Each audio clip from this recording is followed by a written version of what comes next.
दबंग देवरानी। उर्मिला जी के दो बेटे थे। पहले बेटे महेश की शादी सुरभि के साथ हुई और छोटे बेटे विवेक की शादी अंजलि के साथ हुई। अंजलि जब घर में शादी करके आई तो उसने देखा कि उर्मिला जी उसकी जेठानी सुरभि के ऊपर अच्छा खासा अत्याचार करती हैं।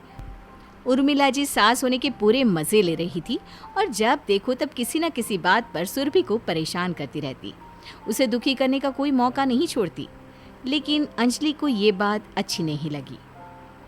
अरे सुरभि, सुबह के 7 बज रहे हैं, अभी तक सो रही हो? घर का काम कौन करेगा? मम्मी जी, जेठानी जी की तबीयत ठीक नहीं है। कल रात को उन्होंने मुझे बताया था। आप उन्हें सुने दीजिए, काम मैं कर लेती हूँ। आई बड़ी जेठानी की वकील बनकर। जाकर तू अपना काम कर। मम्मी जी माफ़ करना, वो ज़रा उठने में देर हो गई। कल रात को बुखार आ गया था ना, इसलिए सुबह नहीं उठ पाई। बुखार आ गया था तो मैं क्या करूं? रसोई बर्तनों से भरी पड़ी है। कल रात को भी तू बर्तन मांजे बिना ही सो गई। अब क्या ये सब काम मैं करूंगी? नहीं मम्मी जी, मुझसे बहुत बड़ी गलती हो गई। मैं अभी सारा काम कर देती हूँ।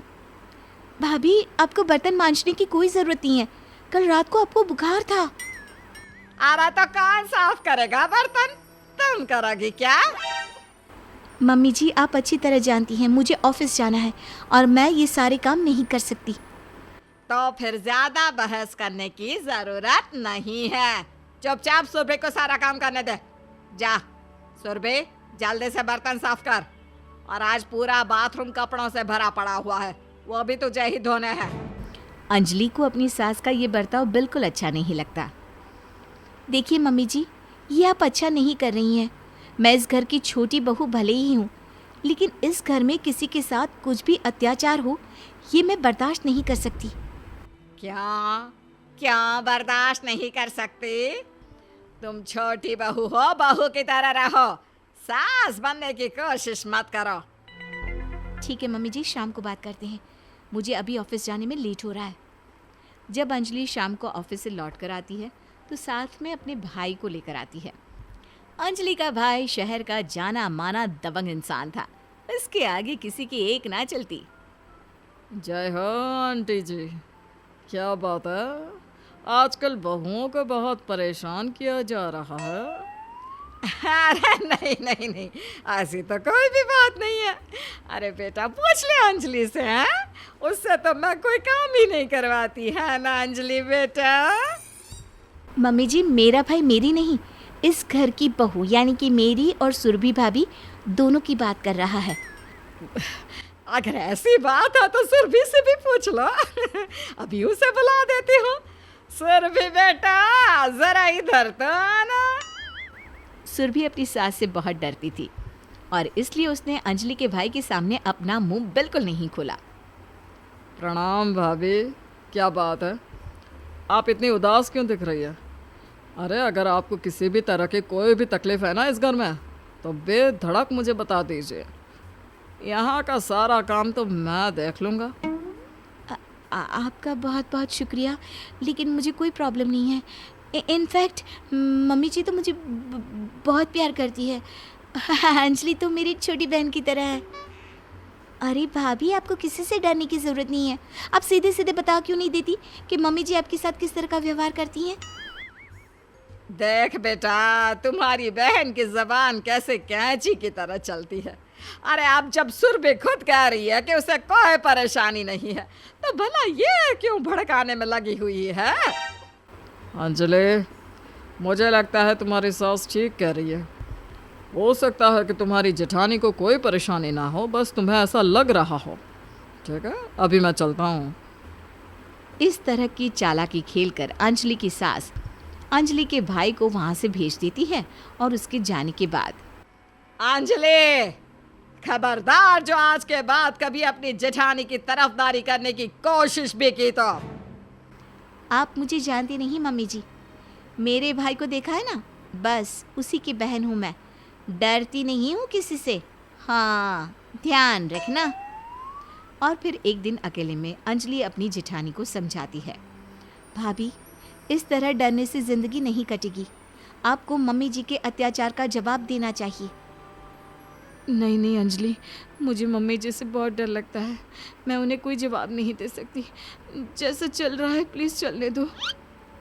अगर ऐसा ही चलता रहा ना तो आपकी पूरी ज़िंदगी यहाँ इस घर में बर्तन मांजने में निकल जाएगी भाभी। तो तुम बताओ मैं क्या करूँ? मैं मम्मी जी से रोज़ झगड़ा करूँ क्या? झगड़ा ना सही, लेकिन आप उन्हें उनकी गलत बात का जवाब तो दे सकती हैं ना। नहीं नहीं, मुझसे नहीं होगा ये सब। ठीक है, आज से आपके ऊपर हो रहे अत्याचार का बदला मैं लूंगी। अगले दिन। सुरभि, तुझे एक बार में समझ में नहीं आता क्या? मैंने कहा था पूरी छत की झाड़ू और धुलाई करके आ। चल जा जल्दी। मम्मी जी, छत पर बहुत धूप निकली हुई है, भाभी को वहां भेजना ठीक नहीं। तू चुप कर, तुझसे किसी ने पूछा है क्या? तभी अंजलि अपने कुर्ते की जेब से एक नकली गन निकालती है और उसे हवा में लहराते हुए कहती है, वैसे तो मुझसे किसी ने कुछ नहीं कहा है, लेकिन कल जाते जाते मेरा भाई मुझे ये तमंचा दे गया था। कह रहा था कि मैं इतना दबंग हूँ तो मेरी बहन थोड़ी तो दबंग होनी चाहिए। क्यों मम्मी जी, आपका क्या ख्याल है? सुरभि, अरे रहने दे बेटा, छत की धुलाई करके क्या करेंगे? कल फिर गंदी हो जाएगी। तू एक काम कर, घर का झाड़ू पोछा कर ले जा। वैसे मम्मी जी, मेरे भाई ने कहा था कि घर में काम वाली बाई लगवा लो। वो क्या है ना, इस तमंचे को वो कल ही पूरा लोडेड करवा के आया था और उसके हाथ से ना अक्सर कुछ ना कुछ गलत हो ही जाता है। अगर उसको खबर भी चली कि यहाँ पर मैं अपने ससुराल में झाड़ू पोछा कर रही हूँ तो सुरभि बेटा, कुछ दिनों से तेरी तबीयत खराब है ना। एक काम कर, तू अपने कमरे में जाकर आराम कर। ये हुई ना मम्मी जी। चलिए, इसी बात पर मैं आपके लिए गर्मा गर्म चाय बना कर लाती हूँ। कुछ देर के बाद अंजलि सुरभि के कमरे में आती है। ये क्या अंजलि, तुमने तो मम्मी जी को अपनी बंदूक से बिल्कुल डरा दिया, और तुम्हारे पास ये बंदूक आई कहाँ से?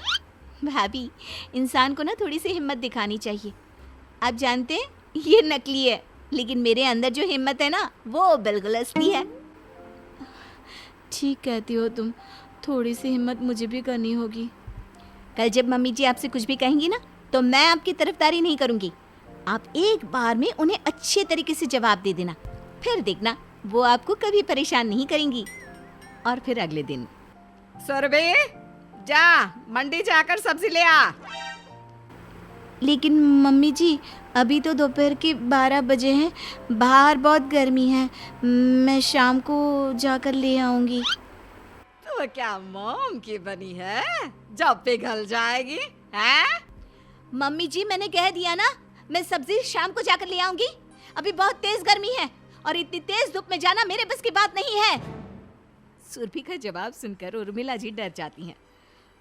अच्छा अच्छा, ठीक है ठीक है, शाम को सब्जी ले आना। इतनी आंखें क्यों दिखा रही है? मम्मी जी, थोड़ा दबंग तो होना ही पड़ेगा ना। पूरी जिंदगी हो गई आपके ताने सुनते सुनते, और आज के बाद अगर आपने मुझसे कुछ भी उल्टा सीधा कहा तो मुझसे बुरा कोई नहीं होगा। ये क्या हो गया? बड़ी मुश्किल से एक बहू को काबू में करके रखा था, लेकिन इसकी दबंग देवरानी ने तो इसके भी तेवर बदलवा दिए। उस दिन के बाद से उर्मिला जी ने अपनी बहुओं से तरीके से बात करना सीख लिया। दबंग देवरानी ने सब कुछ ठीक जो कर दिया था।